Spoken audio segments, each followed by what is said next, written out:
Well, hello there, gunfighters. Another rainy day here in the rainforest of southeast Alaska, so I guess that's no surprise.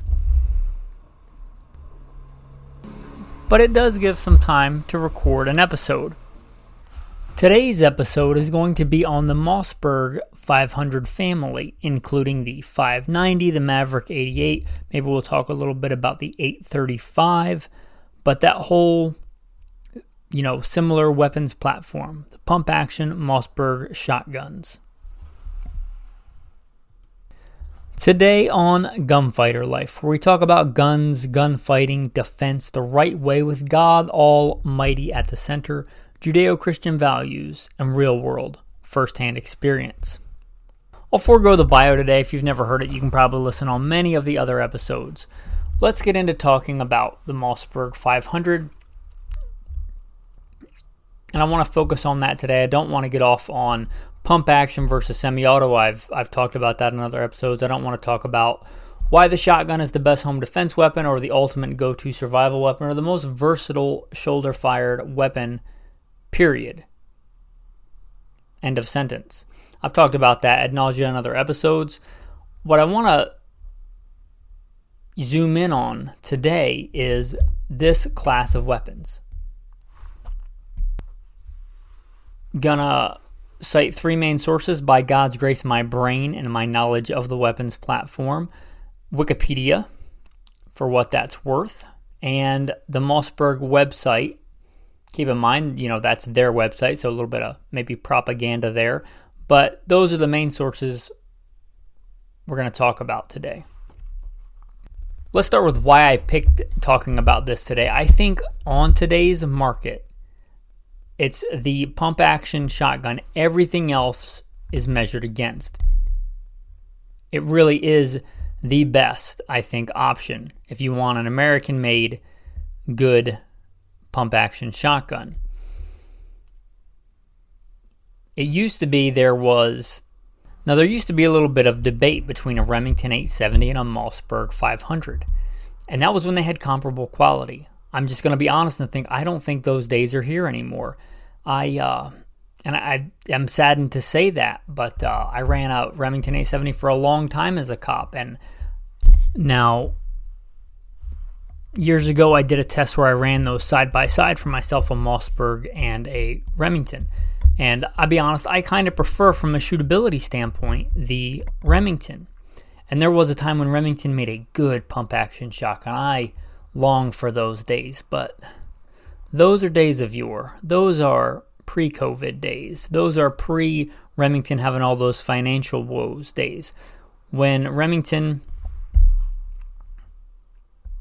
started producing the 870 again, I went out and got one. I paid good money for this thing too. And I thought, after all these financial troubles, and the 870 is kind of one of their flagships, surely they did a good job reintroducing this 870. And I got that 870 and it would not run. It was just a piece of junk. Literally out of the box was not reliable. A pump action shotgun, not reliable. So I don't think there's really any competition nowadays for a good American made pump shotgun. I think it does have some competition in the Benelli Nova and Supernova, but doesn't meet the American made criteria. But I think that's its only real competition, and they're nowhere near as big a part of the market as the Mossberg 500, 590 family. So it is kind of the pump shotgun to beat. That's why I'm doing this episode today. In fact, I was going to do an episode on another shotgun, and I thought, well, it doesn't seem right to do an episode about that one before I do one on the 500 series. That's how prolific I think this shotgun is today. So what makes it great, in my opinion? It is rugged. It is rugged. If there is a firearm, they're not in the same class. One's an assault rifle, semi-automatic, or select fire if you're talking about a military one, intermediate cartridge battlefield gun, and one's a shotgun. But if there is any weapon that can rival the just hardcore reliability and ruggedness, ride it hard and put it away wet characteristics of an AK, it's a Mossberg 500. It is a tank of a gun. They are just simple, brute beasts of a gun that just work. Not just year after year, but I'd say, generation after generation. They're just so rugged. Also, what makes them great, they're affordable. For like a Mossberg 590A1. Mossberg probably could, and hats off to Mossberg for this, I'm not brand loyal here, but they probably could charge way more for a 590A1. And people would buy it because it's a military, collector kind of gun. But they don't. They're affordable. A Mossberg 500 is a very affordable gun. The 590A1 is still a very affordable gun, especially when you compare it to a lot of other guns. And if you don't have the scratch for that, if you don't have the whatever fraction of a coup grand that is, then they make the Maverick 88, which is still a really good, and I think still made in America, even cheaper version of the Mossberg 500. And those things are still rugged and reliable, and they're even cheaper. A couple of other things that really make the Mossberg stand out, besides being American-made, rugged, and affordable, as opposed to a lot of other shotguns. They have 2 extractors. I like redundancy, especially as a prepper, as a survivalist, as a hardcore hunter. You have dual extractors. That's a big deal. One of the very few things that can have an issue. Anything can have an issue. You could ride over it with a 1.5 deuce and probably crack the frame. But common things that have issues on guns are extractors. The Mossberg 500 has 2. The odds of those both going out at the same time are just, I've never even heard of it. Just the odds of that, them both failing at the exact same round or the exact same magazine tube, just would be astronomically low, the odds of that happening.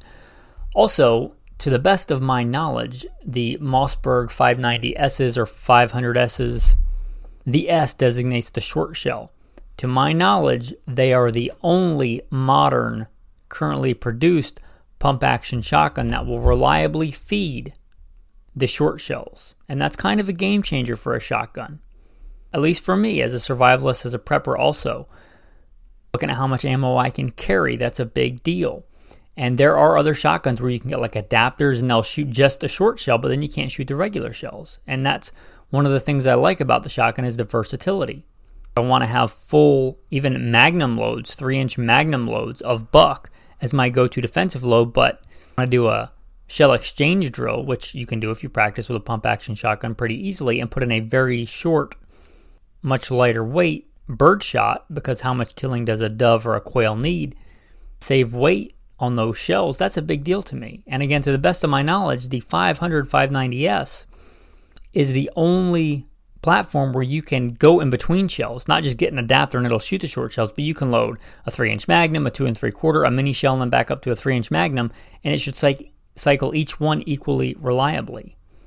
That is a big deal, and to my knowledge, unless there's one I don't know, they're the only ones that do that. If you're looking to shoot those Aguila or Federal shorty shells for whatever reason, you want less recoil, you want to be able to carry more ammo, you want to save on space, that's a big benefit.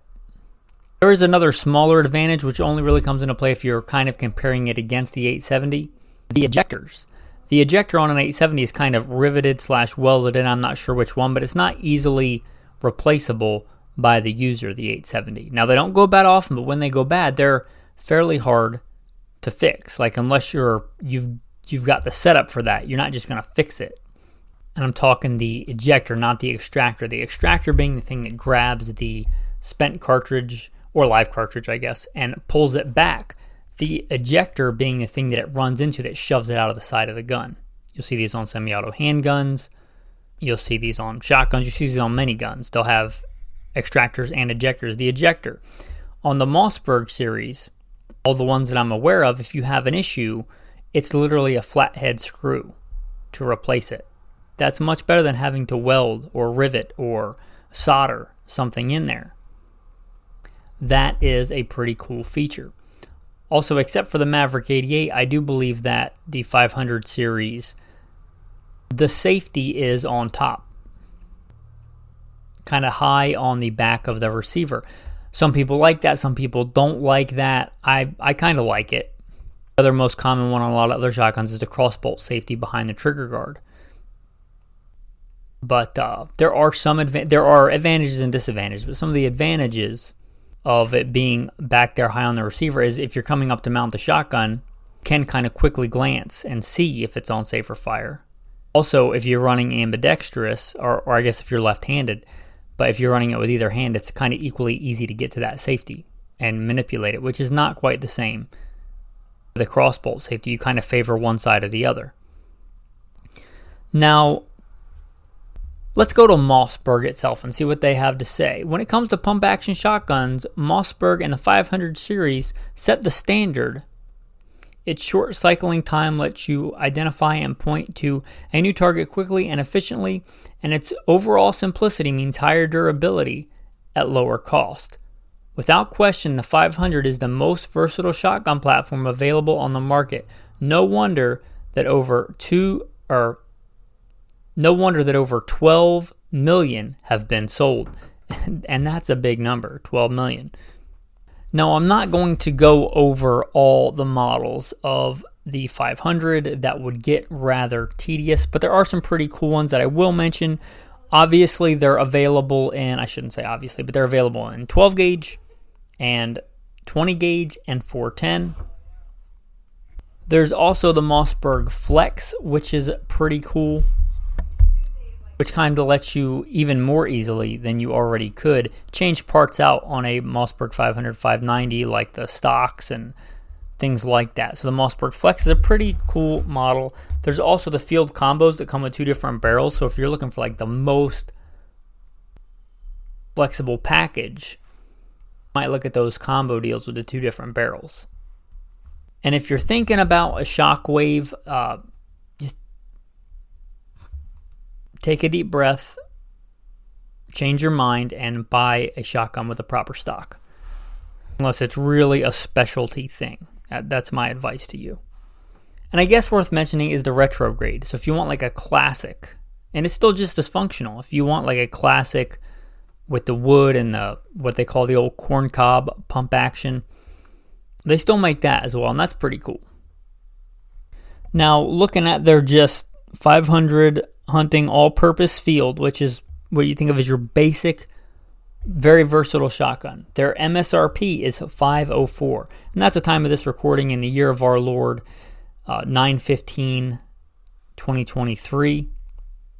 That's their MSRP, $504. So take that for what it's worth. That's on their website. Don't often quote prices, but if it's from their website, that's a lot of gun for the money. Now let's look at what Mossberg says about the 590. Now keep in mind this is Mossberg talking about the Mossberg, but the mighty 590 with decades of military and law enforcement duty and countless performance and success stories under its belt. It's a long run-on sentence. Anyway, it's no surprise that the 590 chosen for duty around the globe is also the ideal choice for home defense needs, with a range of customized stock and sight features right out of the box, and 3 gauge offerings. The ruggedly built 590 lineup offers the variety of capabilities, finishes, and configurations that will best fit your needs. Now, there are also several suffixes on the 590. The most notable of that's going to be the 590A1, and that's going to be like the military grade one. They have a little bit heavier barrel, which kind of I don't like as much, because if I want an all-around shotgun, I don't want that extra weight. And there's, as I aforementioned, the 590S, which I really, really like. Now, there is also the Mossberg 835. The big advantage to these is you can shoot the 3.5-inch shells. Now, that's mostly for, it used to be for turkey hunting. That's kind of went away, especially with the advent of, I think, better shell technology. But it's still pretty prevalent in waterfowl. And not generally because you need that to kill waterfowl, but because of, if you've never hunted waterfowl, it's one of the most like heavily regulated, just for people that don't hunt and don't hunt waterfowl. I often don't recommend you get started hunting deer or waterfowl waterfowl, just because there's so many regulations. You got your state regulations, then you have to pay the federal government for their permission to hunt waterfowl, and then there's all kind of, you have to shoot this many birds of this kind, and you have to know what they are flying through the air and identify them, and if you shoot the wrong one, you're breaking the law. And there's also all the restrictions on shot, which brings us to the 835. There's all manner of non-toxic shot, but the most affordable is steel. Now, I shouldn't have to explain that steel is less dense than lead, which means you're getting less mass in a given shell. So the 3.5-inch shells are bigger than the standard 2 3/4, and the Magnum 3-inch to 3.5-inch they're kind of behemoths in the 12-gauge world. And that's really where they've hung on, is if you're hunting waterfowl, especially bigger waterfowl at extended distances, which you often do in waterfowl, you're shooting steel shot. So if you want to shoot, or the ability to shoot, a 3.5-inch shell, then the 835 lets you do that. Now let's talk about the Maverick 88. Again, this is going to be off of their website. Maverick, the utility player of pump-action shotguns, affordable and reliable. These diverse models are equally well suited for home protection as combing through the woods or traversing upland fields. So the Maverick 88 is kind of their budget version. I think it does have the exception of the safety is not in the same place, but pretty much all the other things about the 500, it's very closely related to that. You can very much see the lineage of that. I have never heard any issues with the reliability of a Maverick 88. They are still very reliable shotguns, and they're quite a bit cheaper. Their Maverick 88 all-purpose, which is kind of their general-purpose shotgun, their MSRP, again in the year of our Lord 2023 at the time of this recording, listed on their website is $262. And again, that's MSRP. You can probably find it quite a bit cheaper. That is a lot of shotgun for the money. That is pretty cool. They make the general purpose field shotguns, which is what that one is. They make the combo, and that for not a lot more. I mean, they list the MSRP on the combo gun with a home defense barrel and a hunting barrel at $293. And that's really hard to beat. And again, they make the more security-minded barrels. They make one called the Security. And that's the Maverick 88. Now, that's their budget line. Now, not made by Mossberg, but a Mossberg 500 or 590 that's been highly customized if you want to go to the complete other end and get the Gucci, the really high end, like whatever you'd think of, like the Eddie Bauer edition of the Mossberg 500. Vangkamp, you look at Vangkamp stuff, they do a lot of cool stuff. They do like overbore, they put porting in the barrel. You can get some upgraded stuff on there, but the Vangkamp have been around a long time. They're a good option if you want like the premium Mossberg 500, 590, kind of the Cadillac to the normal sedan, or whatever. You get the idea. The Eddie Bauer, the upgraded edition. There is Vangkamp. Now, I said that I would quote Wikipedia, so let's look at what Wikipedia has to say. The Mossberg 500 is a series of pump-action shotguns manufactured by O.F. Mossberg & Sons. The 500 series comprises widely varying models of hammerless repeaters, all of which share the same basic receiver and action, but differ in bore size, barrel length, choke options, magazine capacity, stock, and forearm materials. Model numbers included in the 500 series are the 500, 505, 510, 535, and 590. The Revelation 310 and New Haven 600 were also variations of the 500 series produced by Mossberg under different names. I was not aware of that until I read this, I think. This says by 2001, 11 million 500s had been produced. And that's kind of a second witness because Mossberg on the website said 12 million, but that was current. This is of 2021. That's a lot of shotguns. It says on Wikipedia most produced shotgun of all time. It lists a whole slew of users of the Mossberg series of shotguns in addition to our own U.S. military. I don't think I should have to mention that the Mossberg is highly used by our military and many law enforcement agencies. But if you want an even deeper dive into that, Wikipedia does do a good job on that. And I would go get a second witness and verify that, but they show users all over the globe. So, the Mossberg 500. If you have a few guns, let's say, 4, I'd even make a case that a good 12-gauge shotgun should be your first gun, period. But even if it's not, if you own a few guns and you don't own a 12-gauge shotgun, really, really consider the utility and versatility of a good shotgun. 12 or 20 gauge, but really the one to beat. And I'm not saying you should get a Mossberg 500. There are other shotguns out there. But the one to beat, really the one to compare against, is going to be that Mossberg 500, 590, Maverick 88. Those are kind of the Mossberg 500 series is the one to compare against if you're talking a pump action shotgun.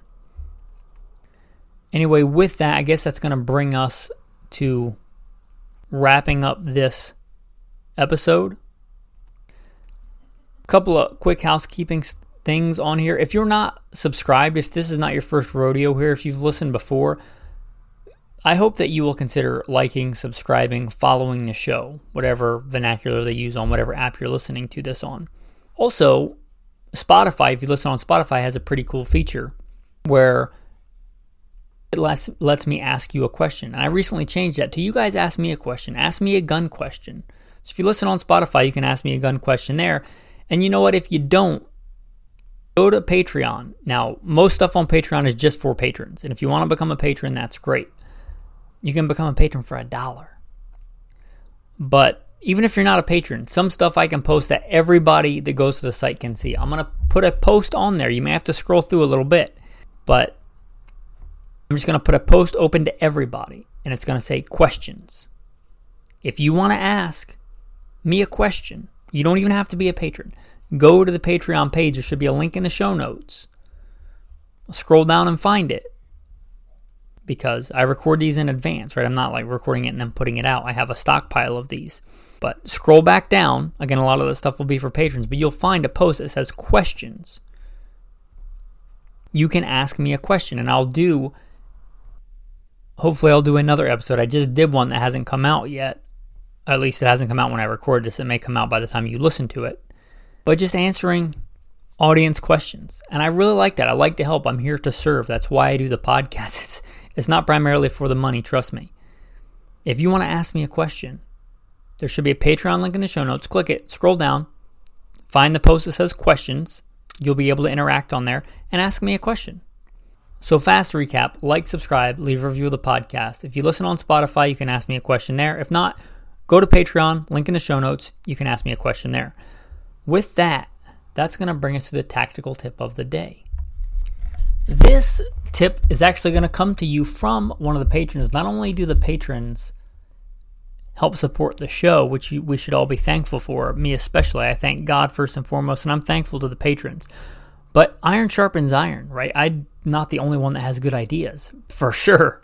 And this tactical tip comes from one of the patrons. We have a Patreon group chat where we talk with each other on a daily basis, except for Sabbath, which I rest. But this tactical tip is from Pat. Now, iron sharpens iron. We help each other out. And this is a tactical tip that comes out of Dunkin' Donuts. Yeah. But he says that Dunkin' Donuts gives coffee in like a big Mylar bag. And his tip is once you use that, you can rinse it out and that makes a good like emergency water storage container. That's a pretty cool tactical tip. Again, as iron sharpens iron, so one man sharpens another. I'm thankful to be a part of that. I'm humbled to be a part of that Patreon group. And that's your tactical tip of the day, your tactical verse of the day. 5 of you shall chase 100, and 100 of you shall put 10,000 to flight. It's not about the weapon. It's not about you. It's about your God. It's about how strong He is. The battle is the Lord's. Yeah, God's servants many times use weapons. Even his angels are described as having swords. And Jesus tells his disciples, if you do not have a sword, sell your cloak and buy one. But Samson, Gideon, David, the angels, and first and foremost Jesus are victorious, not because of the weapon, but because of how awesome and powerful God is. The battle is the Lord's. The odds make no difference to God. So,